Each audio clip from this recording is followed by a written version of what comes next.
Hello दोस्तों, मैं हूं सत्यम विश्वकर्मा और आप सभी का यूएसआर एजुकेशन एकेडमी में स्वागत करता हूं। दोस्तों, क्लास 10th के फिजिक्स सब्जेक्ट में पहला लेसन है प्रकाश का परावर्तन, रिफ्लेक्शन ऑफ लाइट। तो प्रकाश के कई घटना हैं, विभिन्न घटनाएं हैं, तो उनमें से एक घटना ये भी है प्रकाश का परावर्तन, रिफ्लेक्शन ऑफ लाइट। तो रिफ्लेक्शन ऑफ लाइट पढ़ने से पहले हम जानते हैं कि लाइट ही क्या है, प्रकाश क्या है। तो प्रकाश एक प्रकार की ऊर्जा होती है। तो सिंपली परिभाषा ऐसे देंगे कि प्रकाश वह ऊर्जा है जो दृश्य संवेदना जागृत करती है। दृश्य संवेदना जागृत करने का अर्थ है कि जब भी हम किसी वस्तु को देखते हैं तो उससे आने वाली प्रकाश की किरणें हमारी रेटिना पर पड़ती हैं और हमें वस्तु स्पष्ट रूप से दिखाई देता है। तो प्रकाश की इस घटना में, परावर्तन की घटना में लाइट क्या होता है? तो प्रकाश वह ऊर्जा होता है, वह ऊर्जा है जो दृष्टि संवेदना जागृत करता है। प्रकाश एक लाइन का सेंटेंस है, प्रकाश वह ऊर्जा है जो दृष्टि संवेदना जागृत करता है। अब यहां पर ऊर्जा की बात है, तो ऊर्जा से शायद आप समझ सकते हैं कि ऊर्जा आप देख नहीं सकते हैं, तो प्रकाश कहां से दिखाई देगा? प्रकाश भी आप देख नहीं सकते हैं, पर प्रकाश एक कार्य अवश्य करता है। प्रकाश वस्तुओं को दिखाता है जबकि स्वयं नहीं दिखता। यहां लिखेंगे प्रकाश स्वयं नहीं दिखता, ना तो देखा ही जा सकता है।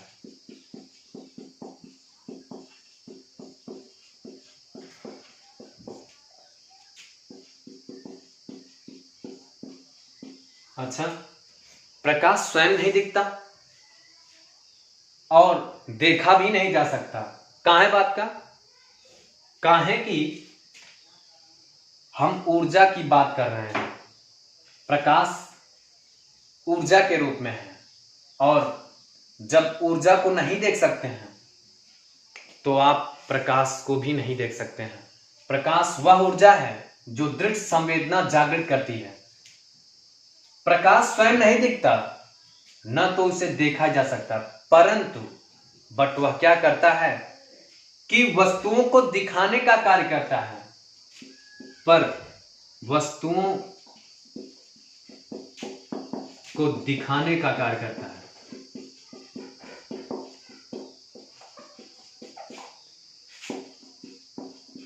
अच्छा, अब कहेंगे किसको दिखाने का कार्य करता है? तो हम बताएंगे कि हमारे नेत्र को स्पष्ट रूप से वस्तुओं को दिखाने का कार्य करता है।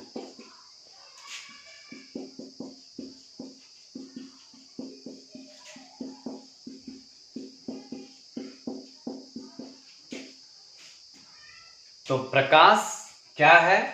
प्रकाश वह ऊर्जा है जो दृश्य संवेदना जागृत करता है। तो हमने बताया कि प्रकाश स्वयं नहीं दिखता, न तो उसे देखा ही जा सकता है, पर वस्तुओं को दिखाने का कार्य अवश्य करता है। हमारे नेत्र को स्पष्ट रूप से वस्तुओं को दिखाने का कार्य करता है। अब प्रकाश क्या होता है, इसको जानने के बाद अब ये भी जानना आवश्यक है कि प्रकाश के क्या क्या गुण होते हैं। प्रकाश के बहुत सारे गुण होते हैं, जैसे वह सरल रेखा में चल सकता है, सीधी रेखा में जा सकता है। प्रकाश की चाल 3 × 10⁸ मीटर प्रति सेकंड होता ही है, हो सकता नहीं, होता है। अब प्रकाश परावर्तन की घटना भी दे सकता है, प्रकाश अपवर्तन की घटना देता है। अमुक ऐसे बहुत सारे प्रकाश के गुण हैं, प्रॉपर्टी हैं। तो अब हम बात करते हैं कि परावर्तन क्या होता है। फिर अब परावर्तन आगे जानने से पहले हम बात करते हैं कि वस्तुएं जब हमें स्पष्ट रूप से दिखाई दे रही हैं तो प्रकाश की चर्चा में वस्तुओं की भी चर्चा कर लेना आवश्यक है।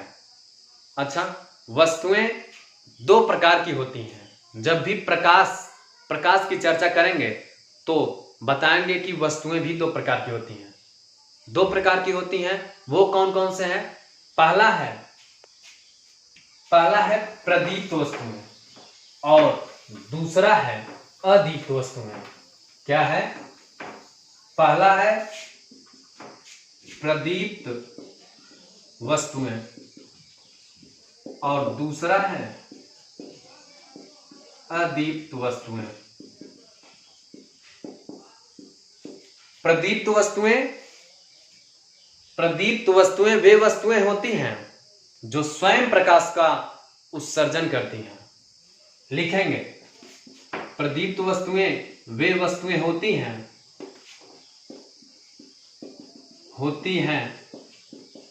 जो स्वयं प्रकाश का उत्सर्जन करती हैं।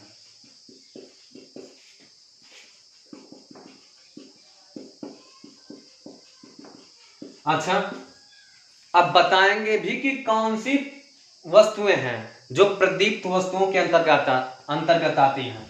तो वे वस्तुएं जो स्वयं प्रकाश का उत्सर्जन करती हैं उन्हें प्रदीप्त वस्तुएं कहते हैं। जैसे सूर्य, चंद्रमा आदि। अब अदीप्त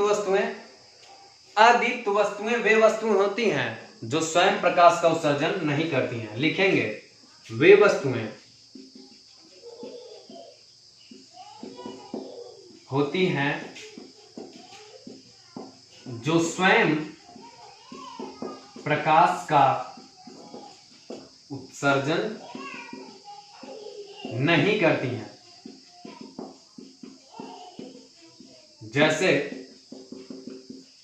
जैसे में आप स्वयं जाते हैं, मेज, कुर्सी आदि, ऐसे बहुत सारी वस्तुएं हैं जो अदीप्त वस्तुओं के अंतर्गत आती हैं। अच्छा, तो अब प्रदीप्त वस्तुएं और अदीप्त वस्तुएं जान लेने के बाद अब अगला पॉइंट है प्रकाश का परावर्तन। प्रकाश का परावर्तन किसे कहते हैं?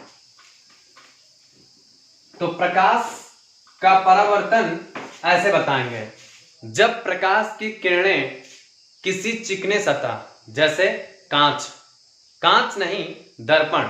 कांच तो पारदर्शी होता है, आर पार की वस्तुओं को देखा जा सकता है, पर चिकनी सतह जैसे दर्पण, मान लेते हैं कि यह कोई चिकनी सतह है।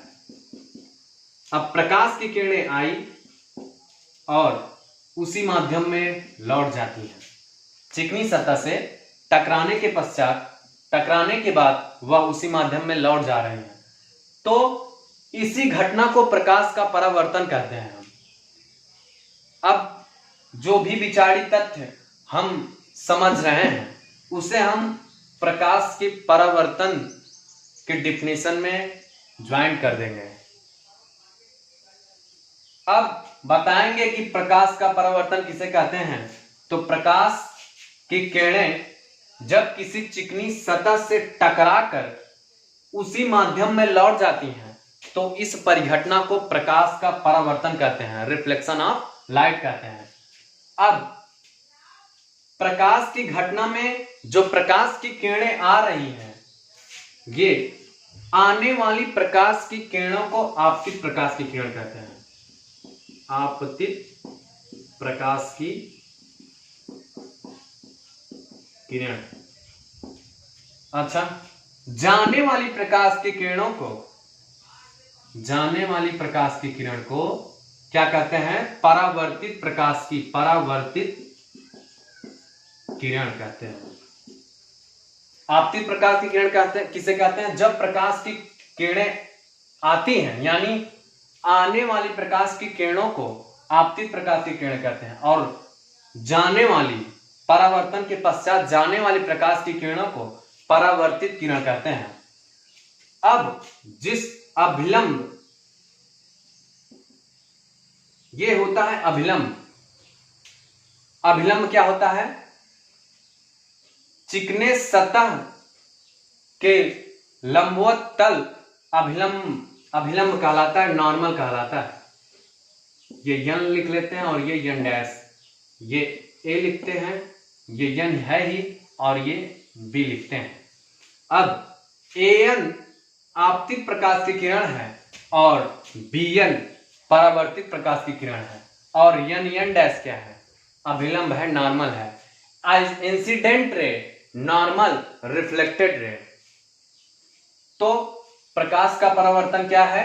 जब प्रकाश की किरणें किसी चिकनी सतह जैसे दर्पण से टकराती हैं तो उसी माध्यम में वापस लौट जाती हैं। इस परिघटना को प्रकाश का परावर्तन, रिफ्लेक्शन ऑफ लाइट कहते हैं। तो आने वाली प्रकाश की किरणों को आपतित प्रकाश की किरण तथा जाने वाली प्रकाश की किरणों को परावर्तित प्रकाश की किरण, और अभिलंब तल के लंबवत खींची गई एक रेखा अभिलंब कहलाती है, नॉर्मल कहलाती है। नॉर्मल, अभिलंब। अच्छा, ये होता है आपतन कोण। ये क्या है? आपतन कोण। ये क्या है? परावर्तन कोण। तो आपतन कोण और परावर्तन कोण की परिभाषा ऐसे देंगे कि आपतित प्रकाश की किरण तथा अभिलंब के बीच बने कोण को आपतन कोण कहते हैं, जबकि परावर्तित प्रकाश की किरण तथा अभिलंब के बीच के कोण को परावर्तन कोण कहते हैं। तो आपतन कोण और परावर्तन कोण की परिभाषा निम्नोक्त ऐसे ही देंगे कि आपतन कोण अभिलंब तथा आपतन कोण के बीच, आपतित किरण के बीच बनता है, और परावर्तन कोण परावर्तित किरण तथा अभिलंब के बीच होता है। तो अब प्रकाश का परावर्तन की घटना बताने के बाद अब अगला टॉपिक है प्रकाश के परावर्तन के नियम। तो अब अगला पॉइंट है प्रकाश के परावर्तन के नियम। परावर्तन के कितने नियम हैं? अच्छा, परावर्तन की घटना कुछ नियमों पर बाध्य है। जिन नियमों पर बाध्य है उसी को परावर्तन का नियम कहते हैं। पहला है कि इसे हमें नहीं मिटाना चाहिए था। ये है आपतित प्रकाश की किरण, ये है अभिलंब, और ये है परावर्तित प्रकाश की किरण। आपतित प्रकाश की किरण ये हुई, परावर्तित प्रकाश की किरण, और ये अभिलंब। तो ये हुआ आपतन कोण और ये हुआ परावर्तन कोण। अच्छा, अब बताएंगे परावर्तन के पहले नियम में कि आपतित प्रकाश की किरण तथा परावर्तित प्रकाश की किरण और अभिलंब तीनों एक ही तल में होते हैं। जैसे अब आपतित प्रकाश की किरण और परावर्तित प्रकाश की किरण, अभिलंब तीनों ही एक तल में, व्हाइट बोर्ड के एक तल में है। एक तल में है, जैसे यहां पर व्हाइट बोर्ड के रूप में है। तो जब भी आपतित प्रकाश की किरण और परावर्तित प्रकाश की किरण तथा अभिलंब तीनों एक ही तल में नहीं होंगे तो प्रकाश की घटना बताने का कोई अर्थ नहीं। जब भी प्रकाश के परावर्तन की घटना की चर्चा करेंगे तो यह नियम बाध्य है कि आपतित प्रकाश की किरण, परावर्तित प्रकाश की किरण और अभिलंब तीनों एक ही तल में होते हैं। तो लिखेंगे आपतित प्रकाश की किरण तथा आपतित प्रकाश की किरण, परावर्तित प्रकाश की किरण तथा तीनों तथा अभिलंब तीनों एक ही तल में होते हैं, एक ही तल में होते हैं। दूसरा क्या है कि आपतन कोण और परावर्तन कोण दोनों बराबर होते हैं। लिखेंगे आपतन कोण तथा परावर्तन कोण तीनों दोनों एक ही दोनों बराबर होते हैं।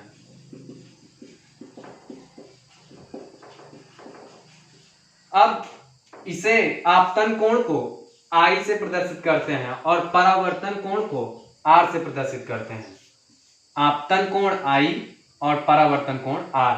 तो लिखेंगे कोण एंगल I इज इक्वल कोण R angle R, angle I is equal to angle R। तो प्रकाश के परावर्तन के दो नियम होते हैं, आपतित प्रकाश की किरण तथा परावर्तित प्रकाश की किरण और अभिलंब तीनों एक ही तल में होते हैं। दूसरा क्या है कि आपतन कोण तथा परावर्तन कोण दोनों आपस में बराबर होते हैं। कोण I बराबर कोण R होता है।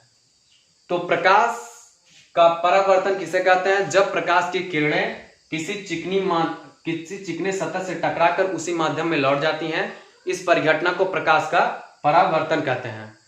प्रकाश के परावर्तन के दो नियम होते हैं। क्या? आपतित प्रकाश की किरण, परावर्तित प्रकाश की किरण तथा अभिलंब तीनों एक ही तल में होते हैं। दूसरा क्या है कि आपतन कोण तथा परावर्तन कोण दोनों आपस में ही क्या होते हैं? बराबर होते हैं।